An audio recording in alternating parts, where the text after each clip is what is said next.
இயேசு உங்களை நேசிக்கிறார். பிரியமானவர்கள், இந்த நாளில் ஆண்டவர் நம்மளோடு பேசும்படியாய் வேதத்திலிருந்து 2 வசனங்களை கூட வாசித்து நாம் கற்றுக்கொள்ளக்கூடிய ஆண்டவர் நம்மளோடு பேசுகிற வார்த்தைகளை கவனிப்போம்.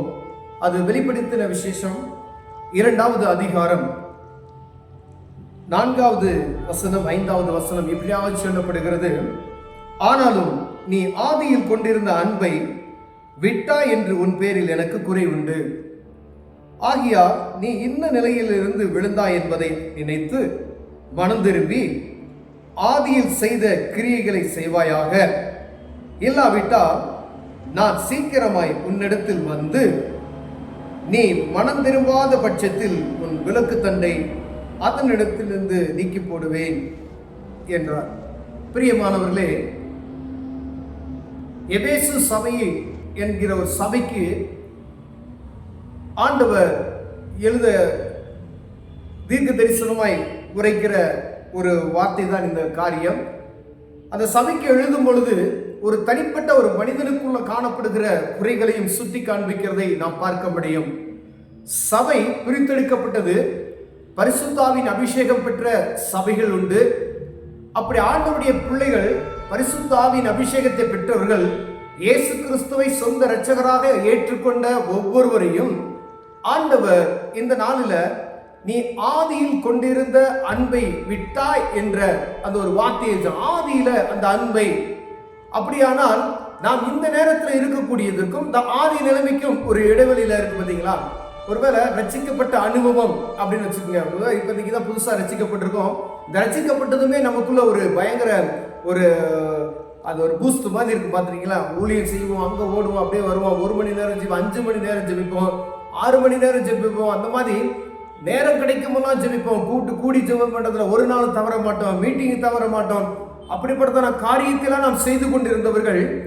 ஆனால் திடீர்னு ஏதோ ஒரு காரியம் நம்மளை அறியாமலேயே நம்ம அந்த காரியத்தெல்லாம் விட்டு விட்டோம் என்று வைத்துக் கொள்ளுங்க. ஆனால் சபைக்கு போவோம், ஜெபம் செய்வோம், வேத வாசிப்போம், சபைக்கு ஞாயிற்றுக்கிழமை தவறாம சபைக்கு கடந்து சென்று விடுவோம். ஆனால் ஆண்டவர் சொல்றார், நீ ஆதியில கொண்டிருந்த அன்பை விட்டுவிட்டாய் என்று உன் பேரில் எனக்கு குறை உண்டு.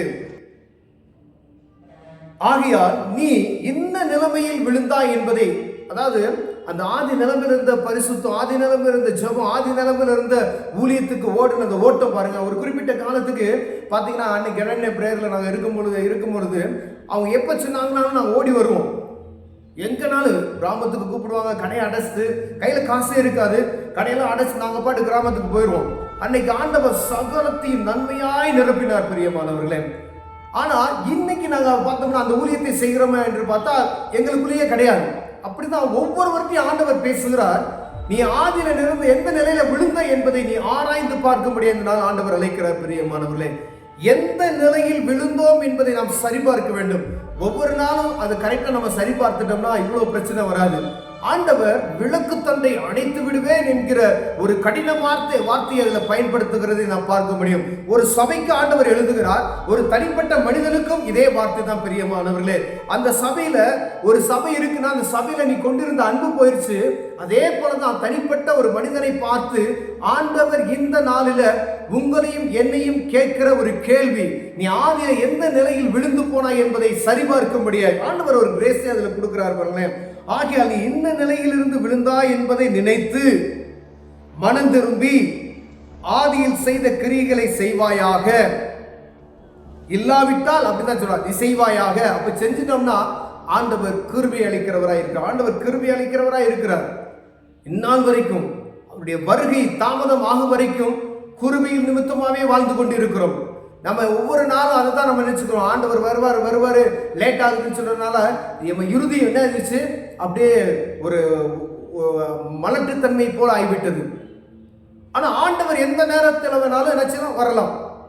அதற்கு முன்புதான் ஆண்டவர் சொல்லுகிற காரியம், இல்லவற்றை நான் சீக்கிரமா உன்னிடத்தில் வந்து நீ மனம் திரும்பாத பட்சம். அப்ப ஆண்டவர் பார்த்து கொண்டே இருக்கிறார். பிரியமானவரே, ரட்சிக்கப்பட்ட அன்பு சகோதரனே சகோதரியே, ரட்சிக்கப்பட்ட அனுபவம் நிறைந்து மூழ்கி ஞானஸ்தானம் எடுத்த சபைக்கு செல்லுகிற ஒவ்வொருவரையும் பார்த்து ஆண்டவர் கேட்கிற அந்த கேள்வி இதுதான், நீங்க பரிசுத்த ஆவியின் அபிஷேகத்தை பெற்று பின்மாறிக்கு நீங்க போயிருந்தனா எந்த இடத்துல விழுந்து போனோம் என்பதை ஒவ்வொரு நாள் ஆராய்ந்து பார்க்கும்படி அழைக்கப்படுகிறோம். பிரியமானவர்களே, ஒருவேளை நீங்க ரட்சிக்கப்பட்ட அந்த அனுபவம் நிறைந்தவர்களாக இல்லாவிட்டால் ஆண்டவர் ரட்சிப்பின் அனுபவத்தை தேடும்படியே உங்களை அழைக்கிறார். ஒவ்வொரு சபைக்குள்ளையும் ஆண்டவர் பேசுகிற வார்த்தை இதுதான். தாவீதை கொண்ட அன்பை எங்க விட்டோம் அப்படின்னு சொல்லி பார்த்தீங்கன்னா, ஏதாவது ஒரு சின்ன காரியத்துல நம்ம விட்டுருவோம். யாரோ கொஞ்சம் தட்டி பேசுவோம், பாஸ்டர் திட்டி பேசியிருப்பாங்க, ஊழியக்காரங்க திட்டி பேசியிருப்பாங்க, ஏதோ ஒரு பிரதர் என்ன செஞ்சிருப்பாங்க, திட்டி பேசியிருப்பாங்க.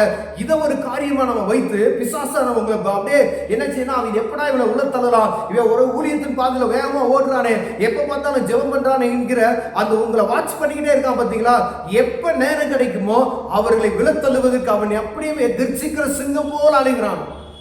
அப்ப நீங்க யாரோ ஒரு சின்ன வார்த்தையை நிமித்தமாய் உங்க இருதயம் சோர்ந்து போய் நீங்க அந்த ஆதி நிலைமையை விட்டது, ஜெப நேரம் குறைஞ்சிருச்சு, ஊழியத்தின் போற பாதைகள் குறைந்துருச்சு, சபைக்கு சரியான நேரத்துக்கு போறது இல்ல, ஒரு அசால்ட் ஒரு மந்த இருதயம் படைத்து விட்டுமே. பிரியமானவர்களே, அப்படிப்பட்ட இருதயத்தை நாம் இருக்குமானால் ஒருவேளை ஆண்டவர் நம்மளோடு தான் பேசிட்டு இருக்காரு. ஒருவேளை நீங்க உங்க ஜெப நேரம் பாருங்க, ஆதி நீங்க ரட்சிக்கப்பட்ட நாட்கள்ல எவ்வளவு நேரம் ஜெபம் பண்ணீங்க, இன்னைக்கு எவ்வளவு நேரம் ஜெபம் பண்ணீங்க நீங்க பாருங்க. நீங்க ரட்சிக்கப்பட்ட நாளத்தை எத்தனை அதிகாரம் வாசித்தீங்க, இன்னைக்கு எத்தனை அதிகாரம் வாசிக்கிறீங்கன்னு பாருங்க. நீங்க ரட்சிக்கப்பட்ட நாட்கள்ல எத்தனை பேருக்கு சுவிசேஷம் சொன்னீங்க, இன்னைக்கு எத்தனை பேருக்கு நீங்க சுவிசேஷம் சொல்றீங்கிறத நீங்க பார்க்கும்படியே ஆண்டவர் உங்களை விரும்புகிறார். பிரியமானவர்களே, ஒருவேளை அதில் குறைச்சலவர்களாய் காணப்பட்டால் மீண்டுமாய் ஆண்டவர் ஒரு கிருபையை தருகிறார். மீண்டுமாய் நீர் அவனுக்கு பலனை தர ஆண்டவர் வாஞ்சியா இருக்கிறார். அந்த இடத்துல ஆண்டவர் சொல்லுகிறார், ஆகியா இன்ன நீ இந்த நிலைமையில் இருந்து விழுந்தாய் என்பதை நினைத்து மனம் திரும்பி ஆதியில் செய்த கிரிகளை செய்வாயாக. அதிகாரத்தோடு ஆண்டவர் அந்த இடத்துல சொல்லுகிறதை நாம் பார்க்க முடியும். நீங்க சர்ச்சில் என்ன வேலை செஞ்சீங்க செய்யுங்க, நீங்க போங்க, வாலண்டியர்ஸா போங்க. உங்களுக்கு ஒரு கணம் இல்லைனாலும் பரவாயில்ல, கூட்ட சொல்றாங்களா கூட்டுங்க, சேர் போட சொல்றாங்களா போடுங்க. ஆண்டவர் அவருடைய கரத்துக்குள்ள நீங்க அடங்கி இருந்தீங்கன்னா ஆண்டவர் உங்களை பெரிய லெவல்ல மாத்தி விடுவார். பிரியமான அது வரைக்கும் அடங்கிதான் இருக்கிற ஊழியக்காரருக்குள்ள அடங்கி இருங்க, சபைக்குள்ள அடங்கி இருங்க, ஊழியக்காரர்களுக்குள்ள அடங்கி இருங்க. ஆண்டவர் அதை தான் விரும்புகிறார். ஒருவேளை நம்ம எதை செய்ய சொல்றாங்களே அதை செய்ய சொல்றாங்களேன்னு சொல்லி ஒரு திட்டாங்களே அப்படின்னு சொல்லி மனசோர்வு அடைந்து விட்டோம்னால் ஆண்டவர் இல்லைனால் உங்களை என்னை பார்த்து பேசிக் கொண்டிருக்கிறார். கண்களை மூடுவோம், ஜெபம் செய்வோம். எந்த நிலைமையில நாம் விழுந்து போனோம் என்பதை ஆராய்ந்து பார்த்து ஆண்டவர் சமூகத்தில் ஒப்புரவாகும். அன்பின் தகப்பனே, ஆண்டவரை ஆதியில கொண்டிருந்த அன்பு எனக்குள்ள எங்களுக்கும் குறைந்து விட்டது. ஆண்டவரே, ஆண்டவரே அந்த அன்பு மீண்டுமா எங்களுக்கு வேணும்ப்பா. ஆண்டவரே, நீர் மாத்திரமே அந்த பலன் தரும். எங்கள் உலகத்தில் காணப்படுகிற எல்லா அறிவிறுப்புகளில் இருந்து எங்களை விலக்கி பாதுகாத்து கொண்ட எங்கள் தேவன் ஆண்டவர் இந்த ஆதியில அப்பா அவங்க மேல வைத்திருந்த அந்த அன்பு மீண்டுமா எங்களுக்குள் ரெட்டிப்பாய் கிடைக்க தேவன் உதவி செய்வீராக ஜெபிக்கிற ஐயா. கிருபை பாராட்டி இயேசுவின் நாமத்தில்